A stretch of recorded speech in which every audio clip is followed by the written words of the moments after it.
नमस्कार, आप सुन रहे हैं रेडियो हिंदुस्तान और मैं हूं आपके साथ मनीषा। आज मैं लेकर आई हूं आपके लिए सोशल मीडिया से एक कहानी जिसे शेयर किया पंडित अनिल वत्स जी ने। तो आज की कहानी का नाम है संगीत का जादू। मुसोलिनी से एक भारतीय संगीतज्ञ पंडित ओमकार नाथ मिलने गए थे। क्योंकि वो इटली गए हुए थे तो उनको मुसोलिनी ने ही आमंत्रण दिया था, यानी कि बुलाया था, और उन्हें अपने यहाँ उन्होंने भोजन पर आमंत्रित किया। उस समय मुसोलिनी बहुत पावरफुल थे, बहुत ताकतवर थे।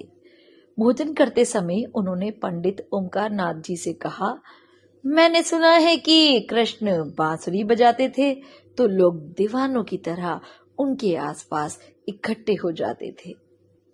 ठीक है, जाने दें, लोगों को तो हो ही जाते होंगे, लेकिन यह विश्वास नहीं होता कि हिरण भी दौड़ आते थे, मोर भी नाचने लगते थे, गाय भी दीवानी हो जाती थी।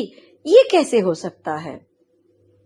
पंडित ओमकार नाथ जी ने कहा, मैं श्री कृष्ण तो नहीं हूं, इसलिए वैसी बांसुरी नहीं बजा सकता, लेकिन थोड़ा सा क ख ग मैं भी जानता हूं संगीत का। वह मैं आपको प्रयोग करके बता सकता हूं यदि आप कहें तो। मुसोलिनी ने कहा, इससे बेहतर क्या होगा फिर? लेकिन वहां कोई वाद्य यंत्र तो था नहीं, कोई इंस्ट्रूमेंट तो था ही नहीं जो से इंस्ट्रूमेंटल म्यूजिक बजाया जा सके। वहां थे तो सिर्फ चम्मच और कांटे। खाने की मेज पर बैठकर ये बातें हो रही थी तो पंडित ओमकार जी ने चम्मच और कांटे को उठाकर और चीनी के बर्तनों पर बजाना शुरू कर दिया।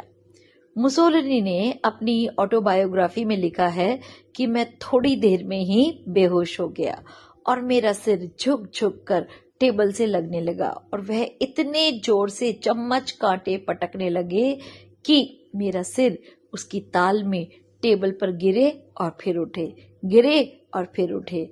फिर मेरा सिर लहूलुहान हो गया। मुझे होश आया और तब मैंने चिल्लाकर कहा कि बंद करो यह वाद्य, अन्यथा मैं सिर को कैसे रोकूं। तब उस संगीतज्ञ यानी कि पंडित ओमकार नाथ जी ने संगीत को यानी कि टेबल पर रखे जो कांटे और छोटे थे उनको बजाना बंद किया।